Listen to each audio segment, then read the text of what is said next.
Alors bonjour, me revoilà. Depuis que Mélenchon s'est mis à YouTube, beaucoup de journalistes inspirés se mettent à prophétiser le fait que cette campagne présidentielle va peut-être se jouer sur le site de streaming de Google. Si cela est vrai, ça devrait l'être certainement encore plus pour les primaires de la belle alliance du PS. Les candidats n'ayant pas d'espace télévisuel disponible pour diffuser leurs clips de campagne, il ne leur reste que YouTube et Facebook pour nous faire profiter de leur création audiovisuelle. Merci d'être venu, pas pour savoir si je suis moi un geek. Alors du côté de chez Montebourg, pas grand chose en magasin, 10 vidéos super vieilles, et chez Valls, pareil, 9 vidéos dont la plus récente date d'il y a déjà 7 mois. En revanche, Benoît Hamon, lui, a pris la prophétie de YouTube au sérieux et semble s'être impliqué. Il fait bien parce que les jeunes traînent pas mal sur cette plateforme et tout le parcours politique de Benoît Hamon est marqué par un engagement dans les organisations de jeunesse autour du PS. La jeunesse est un peu la cible de son programme. Il veut par exemple instaurer un revenu de base conséquent et légaliser le commerce du cannabis, des propositions supposées populaires chez les primo-votants. Il faut aussi permettre, par le fait que cette commercialisation soit désormais à ciel ouvert, d'éviter que demain, des jeunes achètent du cannabis de mauvaise qualité ou du cannabis avec des taux de substances psychoactives, les THC, trop élevés. Ce type de vidéo, faite à la fraîche, posée dans le canapé, nous rappelle bien évidemment celle de Mélenchon et, oh tiens, lui aussi avait fait une petite vidéo juste pour nous parler de... La fumette, hein, c'est ça que vous voulez dire, vous n'osez pas le mettre comme ça. Hein. Et voilà, la fumette. La différence évidemment c'est que la vidéo de Mélenchon n'était qu'un extrait de sa vidéo FAQ de 48 minutes alors que les 5 minutes de Hamon sur la fumette c'est juste une vidéo de 5 minutes de Hamon sur la fumette. Les vidéos de ce type, celles dont on pourrait penser qu'elles ont été inspirées par le succès de la chaîne du leader de la France Insoumise, ne sont arrivées que très tardivement sur la chaîne YouTube de Benoît Hamon. Jusque-là, on n'avait eu le droit ici qu'à des formats classiques, d'hommes politiques classiques, qui fait sa com classique, comme par exemple le fameux format avec plein de schémas. C'est le jour J, découvrons ensemble le revenu universel. Nous vivons dans un monde qui subit de grandes transformations. 685 000 chômeurs de plus. Vous voulez vous lancer en indépendant et monter votre boîte. Le moins qu'on puisse dire, c'est que ce n'est pas très original et que ça ne paye pas, puisque le seul épisode disponible de cette émission nommée « Dessine-moi la gauche » ne totalise que 1000 vues.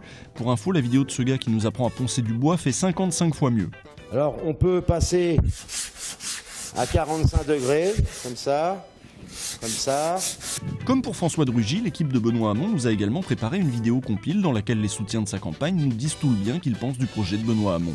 Je soutiens Benoît Hamon parce qu'il a un projet ambitieux pour la participation citoyenne et le renouvellement démocratique dans notre pays. Notez l'emploi de cette petite musique insipide qu'on entend en fond, puisque les politiques utilisent tous et toutes ce genre de soupe tiède pour habiller leurs petits films, et que c'est un signe distinctif assez simple pour voir qui s'est un peu creusé la tête et qui s'est contenté de random musique gentille libre de droit.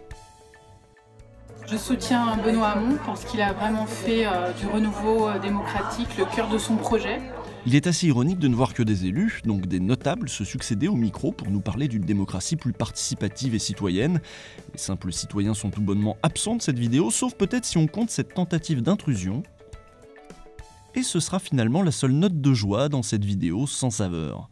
Mais voilà, depuis Hamon a tenté de reprendre les choses en main avec des vidéos moins impersonnelles et mieux calibrées pour le médium et pour l'époque. Si vous avez aimé cette vidéo, n'hésitez pas, likez, et likez nombreux, faites suivre cette vidéo, partagez-la. Sauf qu'il s'y prend sans doute un peu tard. Une chaîne YouTube, ça s'entretient, c'est comme une plante. Si on veut que ça pousse, faut être patient. Et si on veut manger des fruits en été, vaut mieux pas planter fin mai. L'arboriculture, monsieur, c'est l'école de la patience. D'autant plus que la concurrence insoumise a déjà sacrément squatté le terrain et qu'il va être dur de le lui disputer. Pourtant, les enjeux sont importants, et pas seulement pour la présidentielle. S'ils se distinguent sur quelques points, comme l'Europe ou le revenu de base, ces deux candidats de gauche ont un point commun dans leur thématique, la centralité de la question économique, de la question de la répartition des fruits de la production. Et ça, c'est un marqueur historique de la gauche. Quand la gauche du gouvernement parle comme la droite et l'extrême droite, il est normal que certains essaient de la sortir de l'ornière, d'autant plus qu'il y a une place à truster, la place du papy socialiste pour de vrai. On a tendance à ne retenir que Trump et le Brexit, mais 2016 aura aussi été l'année qui aura vu émerger les figures de Bernie Sanders et Jeremy Corbyn. Les deux hommes ont explosé en popularité en faisant exactement ce que Hamon et Mélenchon sont en train d'essayer de faire.